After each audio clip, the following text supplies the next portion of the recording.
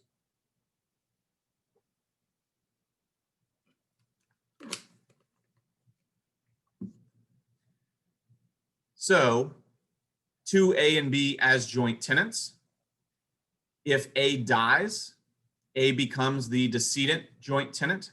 A's share is split equally among the surviving joint tenants. There's only one. So it goes to B. B takes a share. B holds the whole thing in fee simple. That's the right of survivorship. Okay? So just as a regular old fee simple for B.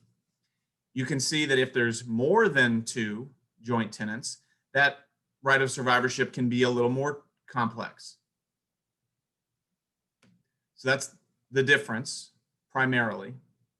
And the other difference is that if a joint tenant, before they die, sells their share, which they are free to do, but if they do it, they sever out their share from the joint tenancy.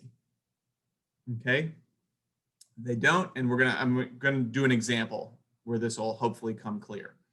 They sell out their joint tenancy so that, sever out their share from the joint tenancy, so that if it's still a concurrent estate, but it's no longer got the right of survivorship on that share. Okay?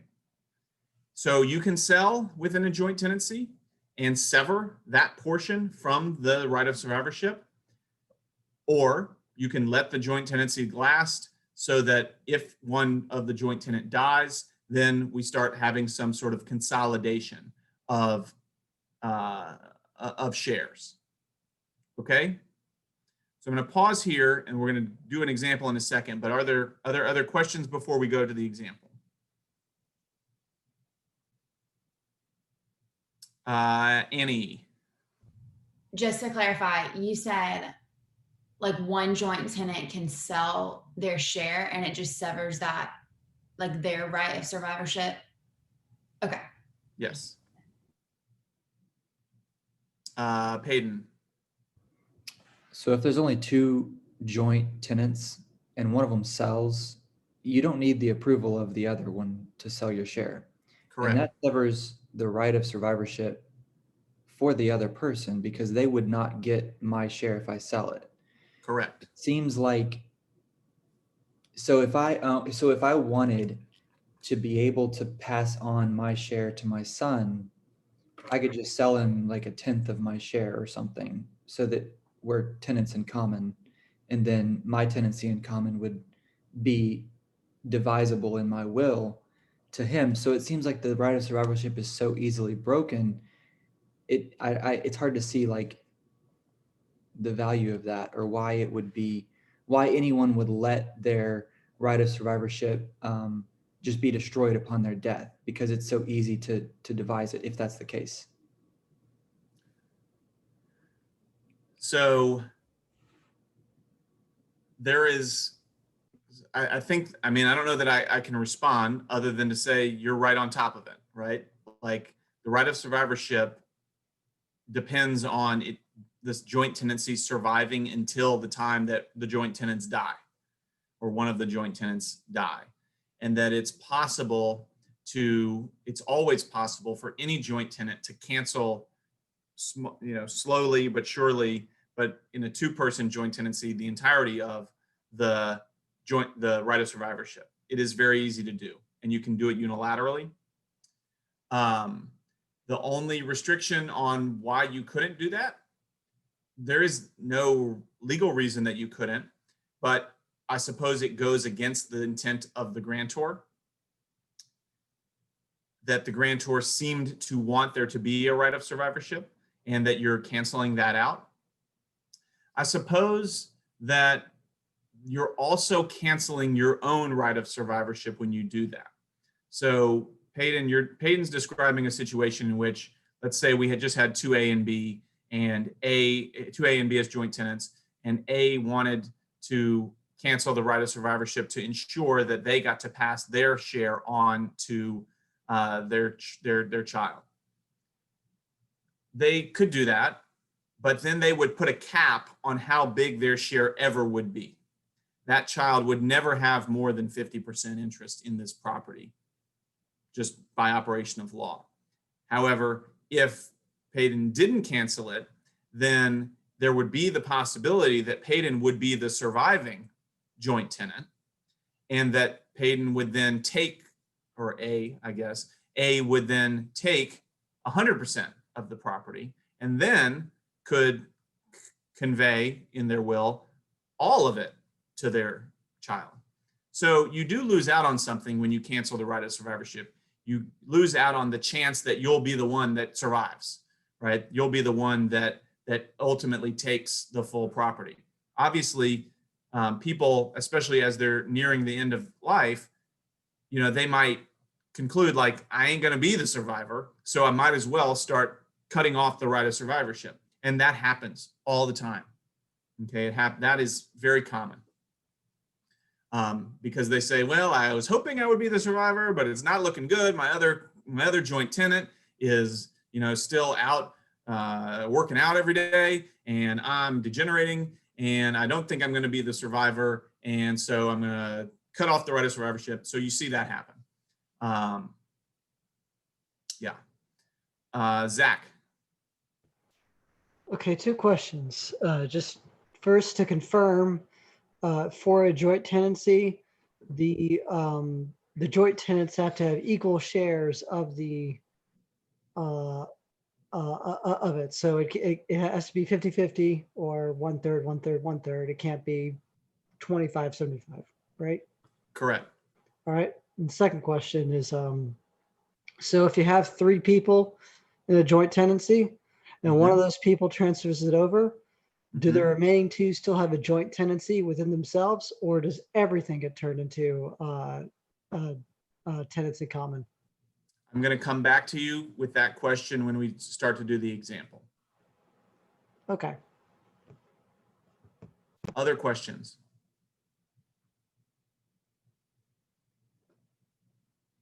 Okay, let's do an example, and we're eventually going to work our way back to the question that Zach has just asked. And these examples are meant simply to demonstrate the difference between a tenancy in common and a joint tenancy. Okay. So first, I just want to show you how you might put this answer on the exam. Okay. So here we have 2 conveyances. They're pretty much the same, except one is a joint tenancy and one is a tenancy in common. All right. So how would you show this on the exam? There's 2 different ways in which you might do it.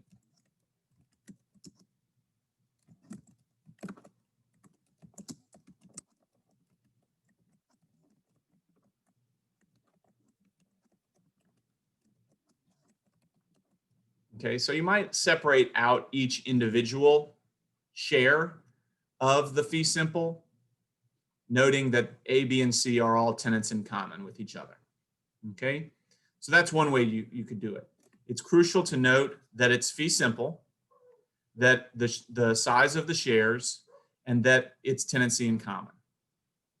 You can accomplish the same thing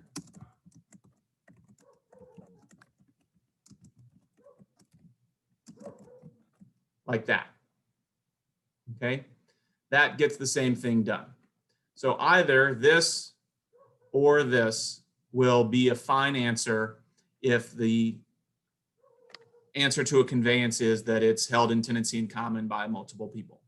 Okay, the key thing, identifying that it's a fee simple or whatever it is, right? So it could be 2A, B, and C so long as it's used for school purposes, right?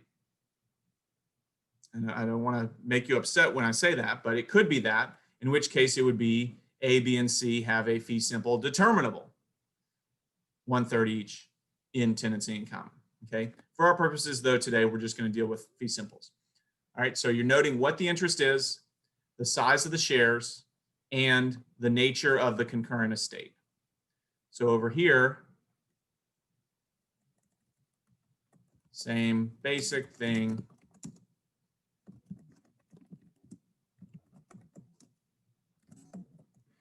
That's all you would need to do, okay? So hopefully y'all are good on that. So let's come back over here to the tenancy in common. A dies, leaving everything to X. So then the question is, at that point, who holds what interests? So who wants to answer that one? I think it's pretty easy given the tenancy in common nature of it. Let's see a blue hand. Ashton, go for it. All right, so X would have fee simple of 1/3 of this, and then B and C would still be co-owners of the other third. They'd still have their fee simples. Yep. And what's the only thing you have not said yet? Oh, in common. In Okay. tenancy in common. And you would just put that for everybody. All right. Okay. Easy. You can do whatever you want with your sticks when they're held in tenancy in common. Ashton, can X go all over this property? Sorry. Let's see. X could X go all over this property? Yes, he could. Yes, X can. What about B? So can B. C? Yep, same thing. Everybody, joint full enjoyment. They can all go all over the property and enjoy it to its fullest extent. Okay. Ashton, I'm going to stick with you. This one's a little trickier. Okay. Same thing happens, except now we're on this side. It began as a joint tenancy. A dies, leaving everything to X. Now, who holds what interests in the property? Okay, so B and C still own their shares in joint tenancy. In fee simple. That said, X, when A died, A share was actually split, and A share was split among B, C, and X. You told us this was complicated. Mhm. You're very, very close. Okay. Okay, when A died, A was the decedent joint tenant. At that point, A share, you said, would be split between B, C, and X. Not X, just B Not and C. X. Great. So what would happen? So B and C get a little bit of, let's see, a third.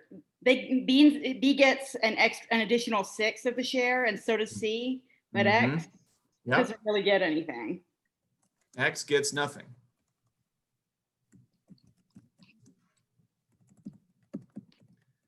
You cannot leave your interest held in joint tenancy in a will.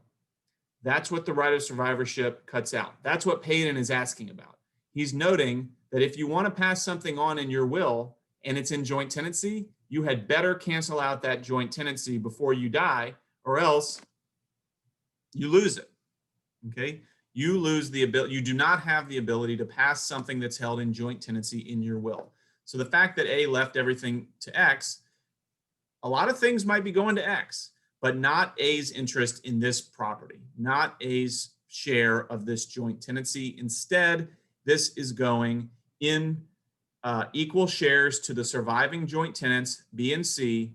they will now have 1/2 interest each in fee simple. Ashton, what happens when C dies? Okay, when C dies, B gets everything. B has everything and we're out of concurrent estate world. That's right. Okay. Yeah. B just has a fee simple at that point. Okay? Questions on this one?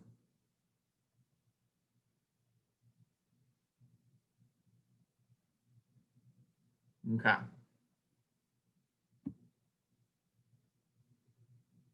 Similar setup, 2 different conveyances. Only difference is one is a joint tenancy and one is a tenancy in common. Okay. So Zach, I'm calling on you now. I'm going to have you work both of these with me. So we start out the same with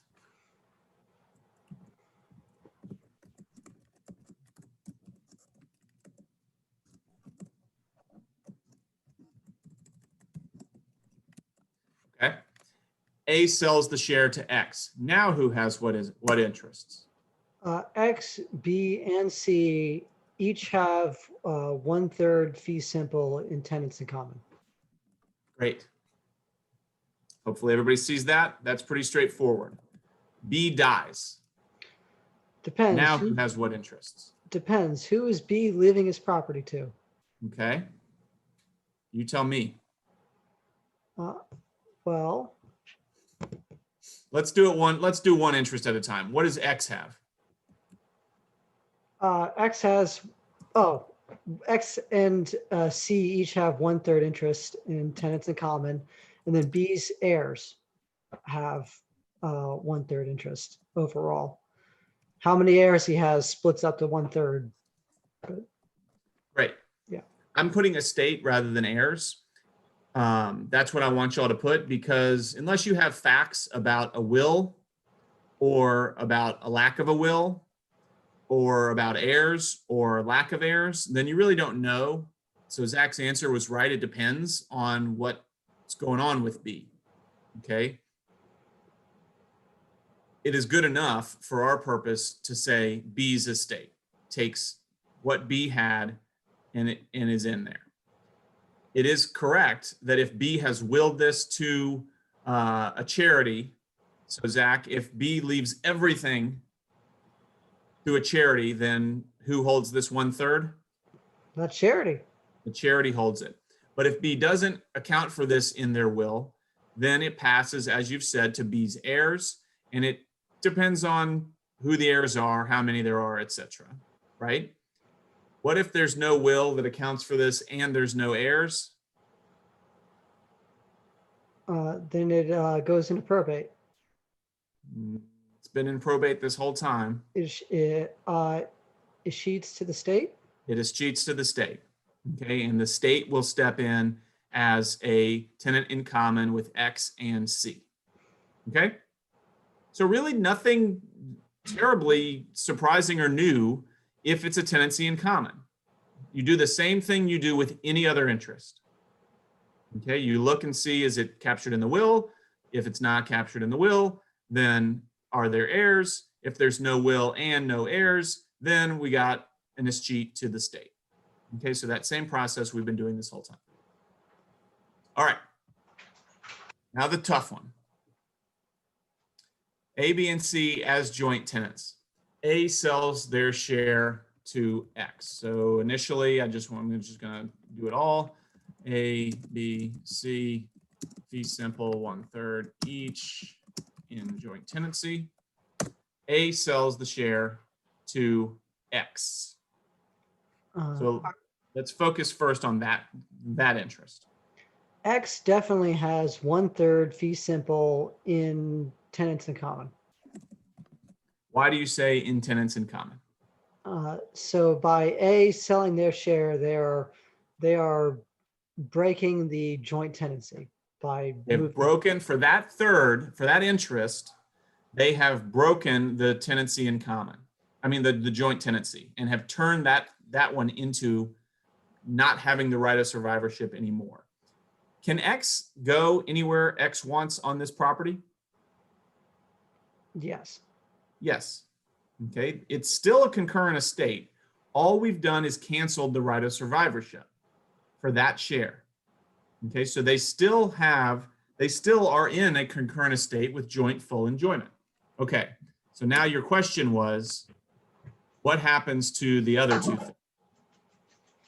I'm gonna go. What do you think happens? I'm gonna go and say that B and C have fee simple 1/3 each in a joint tenancy.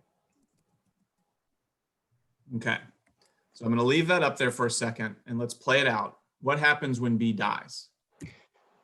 At that point, X will still have his 1/3 fee simple in tenancy in common, Mhm.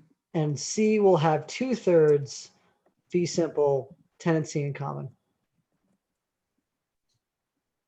Okay, so this part is right.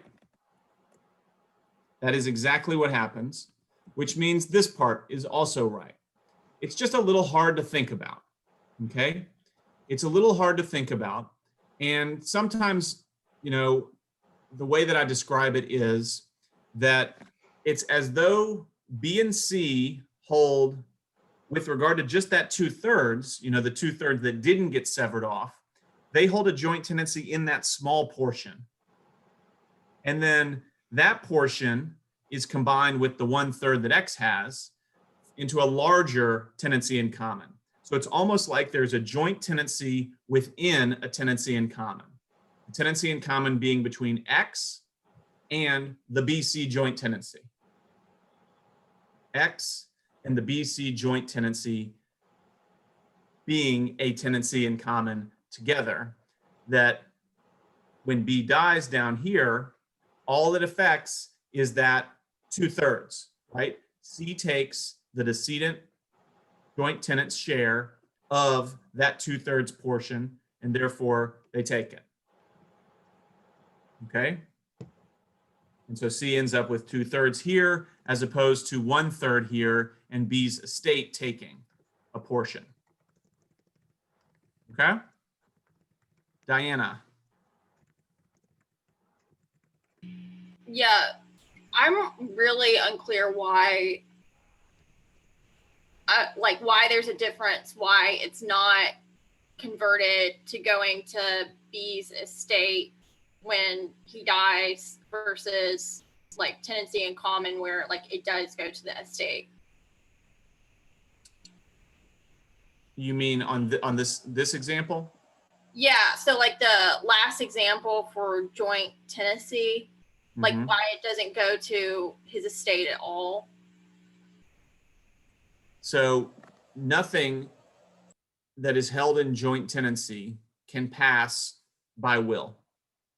Okay, so we saw on this one, when A dies, leaving everything to X, A's portion of the joint tenancy can't pass by will to X. Okay, so to here, B's interest is still held in joint tenancy. And so B dying here on this side, as opposed to over here where it was held in tenancy in common, B's interest does not pass by will. It, by virtue of the right of survivorship, is distributed out to the surviving joint tenant, in this instance, C. So that's how the right of survivorship operates. It prevents an interest held in joint tenancy from passing through a will at all, ever. Like it just won't. Okay, Yeah, so that makes ahead. sense. So if you want it to go to will, go by will, Diana, what could B have done if B wanted their estate to get, well, yeah, if B wanted somebody to get a 1/3 portion here, what could they have done before they died? Severed the joint tenancy part of it that they had already established. Exactly, right? They just sell their third to whomever they want. It's interesting, they could actually sell it to, sometimes you hear stories about a straw man or a straw person. Sometimes they can involve, let's say, a lawyer in a process by which they sell their third share to the lawyer, and the lawyer immediately sells it back to B, and all that has done is terminated the right of survivorship, right? It creates a situation that looks just like this. X, B, and C are now tenants in common because B has used the straw person to sever out the joint tenancy and the right of survivorship is canceled. So long as B is alive, they can do whatever they want. They can do that. But once they die, as in this example, they cannot control what happens with the property. That make sense? Yeah, that makes sense. Okay. Harley?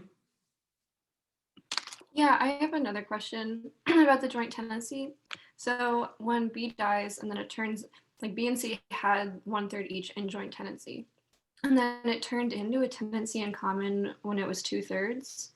So if there was B, C, and D, and B dies and it's just C and D, would it still turn into a tenancy in common for C and D? Or is it just because C is the only one left that it turned into a tenancy in common? If that makes sense.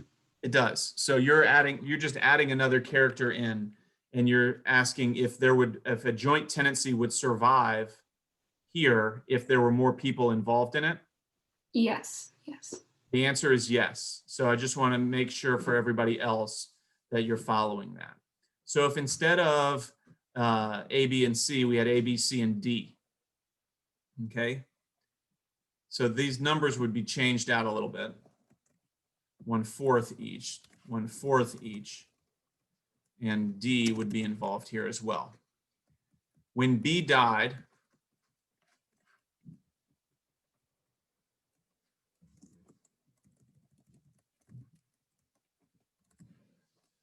is that answering your question, Harley?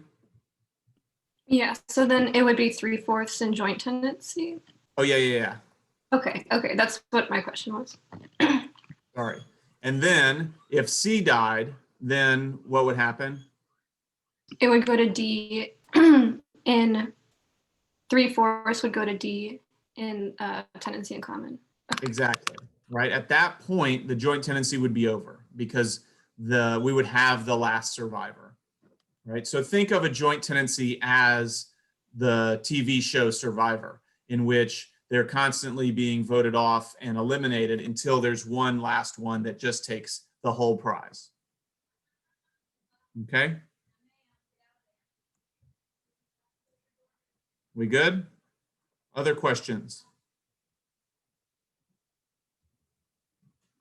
Yeah, Zach. For that revision you just did with the 1/4. Okay. So since there was 1/4 in each of those three and the one person died, would it be split evenly among the two remainers?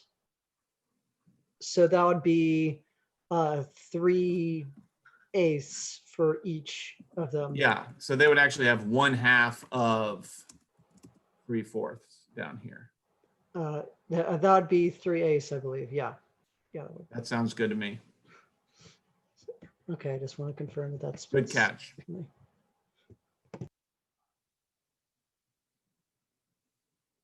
Anything else? Annie? Yeah, go for it.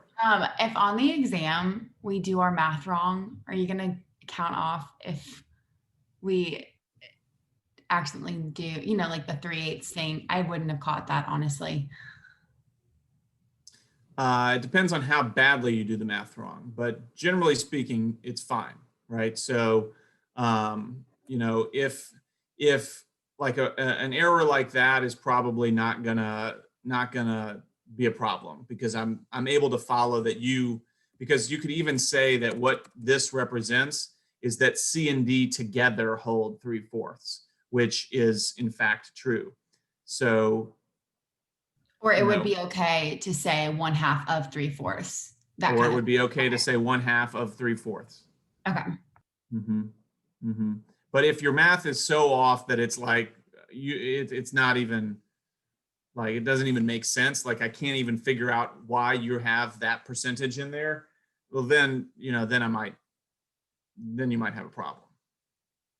But I promise y'all the math isn't going to be, this is the extent of it, right? This is what we're dealing with. Although I suppose I could see a situation in which I could have another question that would say X dies, leaving everything.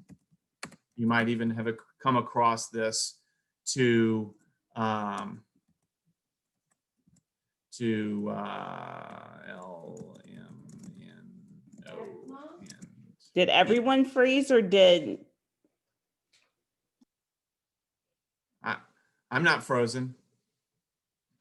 I think we're good. So it could be that, right? And so what that would mean is that N and O and P and all of them would have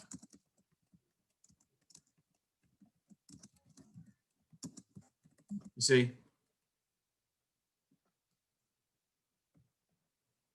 So it could get a little tricky, I guess. But as long as we just show our work a little bit like that, like the 1/5 of 1/4, that kind of thing, you're not gonna be Yep. a stickler on it. Okay, great. This is not a math class. Other questions? I'm just getting it straight here.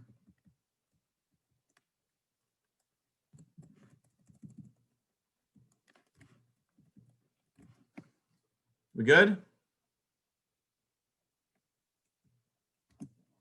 All right. So we now have hopefully in our heads what the tenancy in common and the joint tenancy look like. We've seen a little bit of how they differ and how the right of survivorship plays out. We've seen how the right of survivorship can be canceled through a sale. So let's talk a little bit about how concurrent estates end, okay? How they end.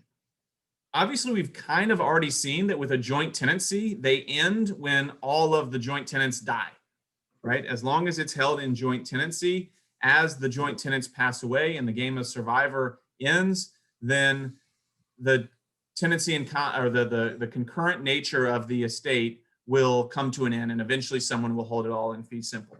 What are other ways in which the concurrent estate, whether a joint tenancy or a tenancy in common, might end that you guys can think of?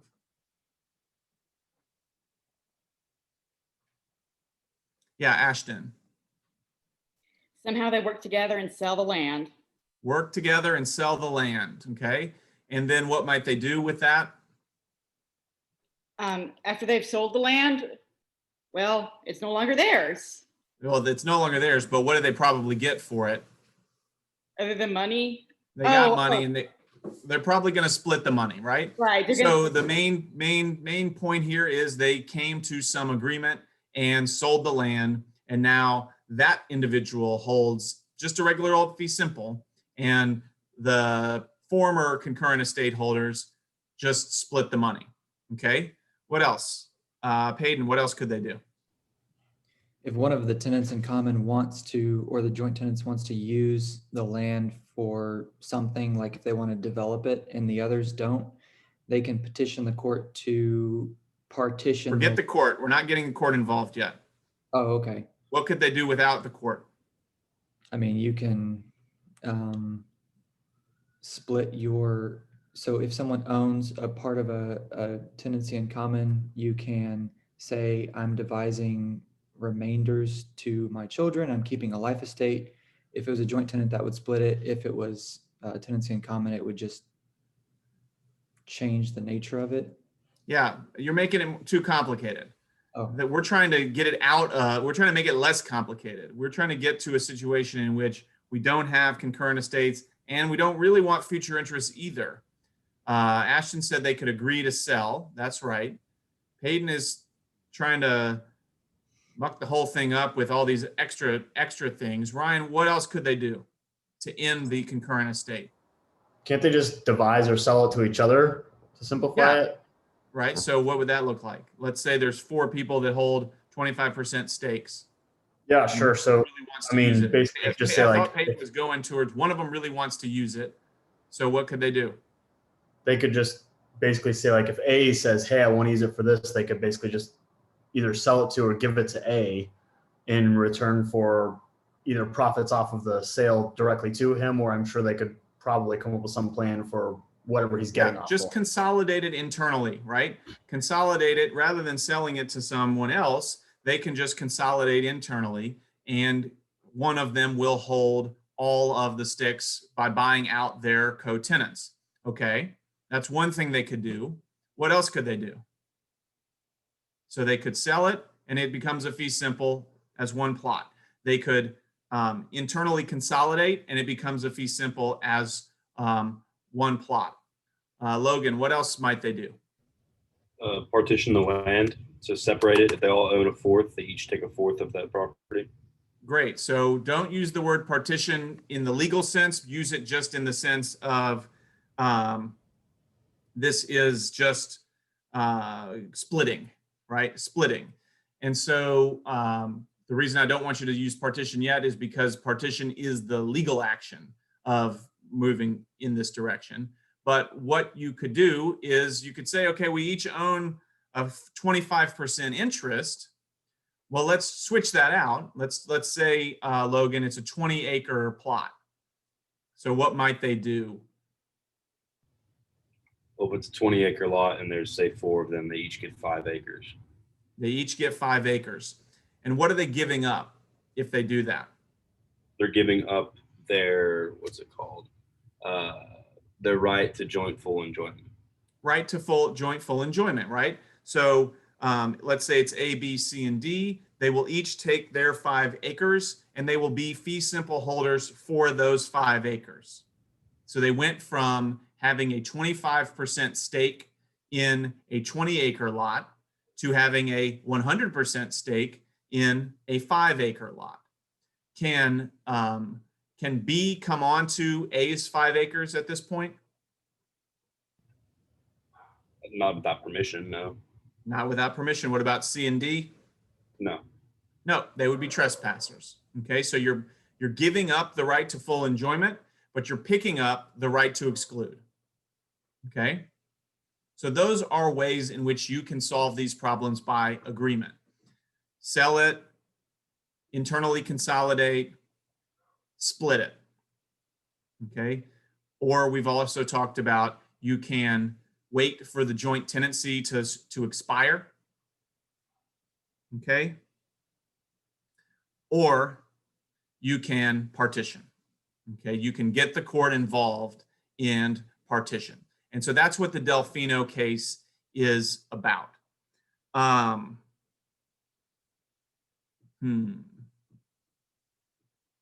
to make a judgment call here on whether it's worth starting up Delfino for a few minutes, since it's not till, if it was Monday, I would definitely start it because we'd pick it up Wednesday. But I fear what happens between Wednesday and Monday is that you don't think as much about property as you do between Monday and Wednesday.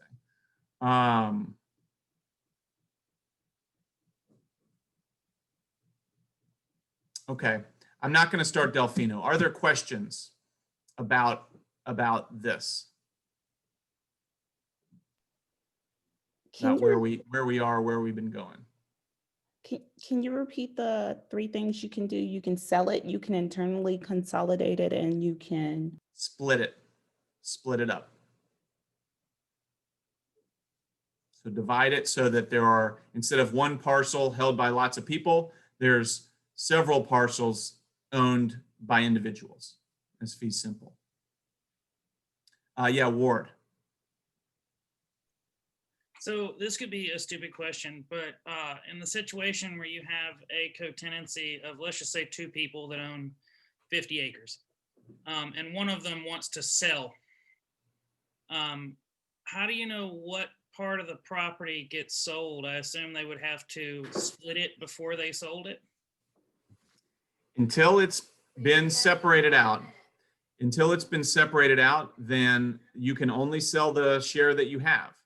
So if you have, let's say in your example, 50 acres held as tenants in common, 50% each, and you want to sell your interest, you can only sell your interest, which is a 50% stake and the right to full enjoyment. So you would have to come to an agreement to split the property before you sold, is that making sense? Yeah, I guess that was my question is if you sold your interest, then whoever bought it would have full enjoyment of the entire 50 acres, right? Yep, they would, just like you did.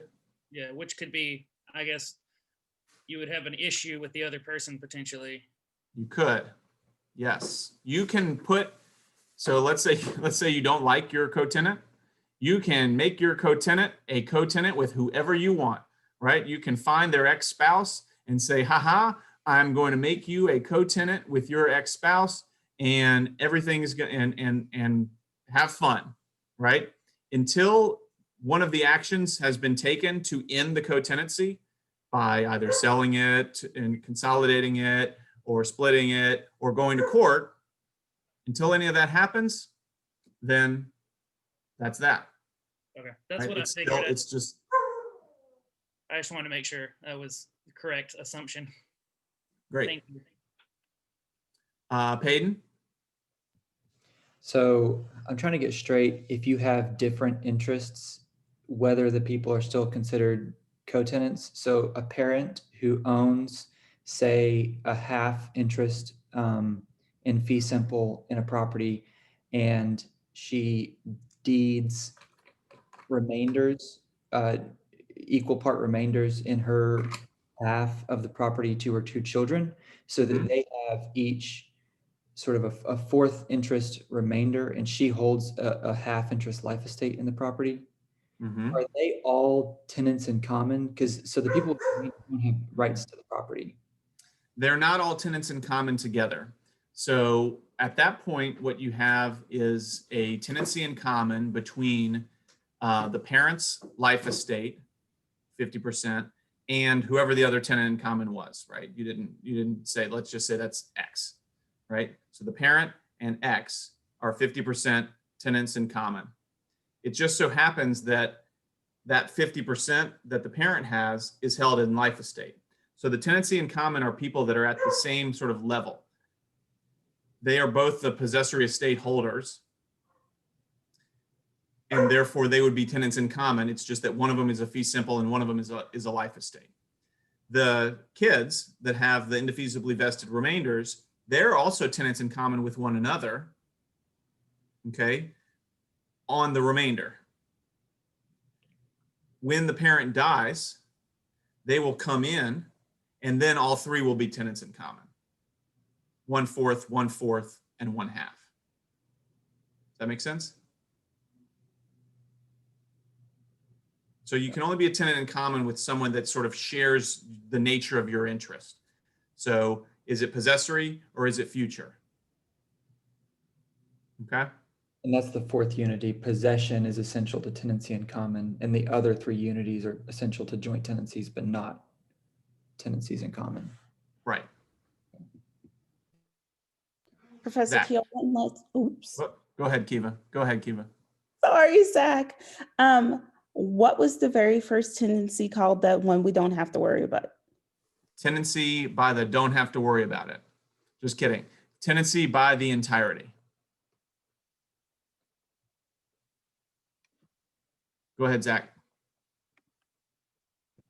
Just wanted to confirm those three ways to split up concurrent interests are sell the property, consolidate it by having all of them give it to one of the owners, or split the property by literally just splitting it, saying, okay, we're all own a third of the property now.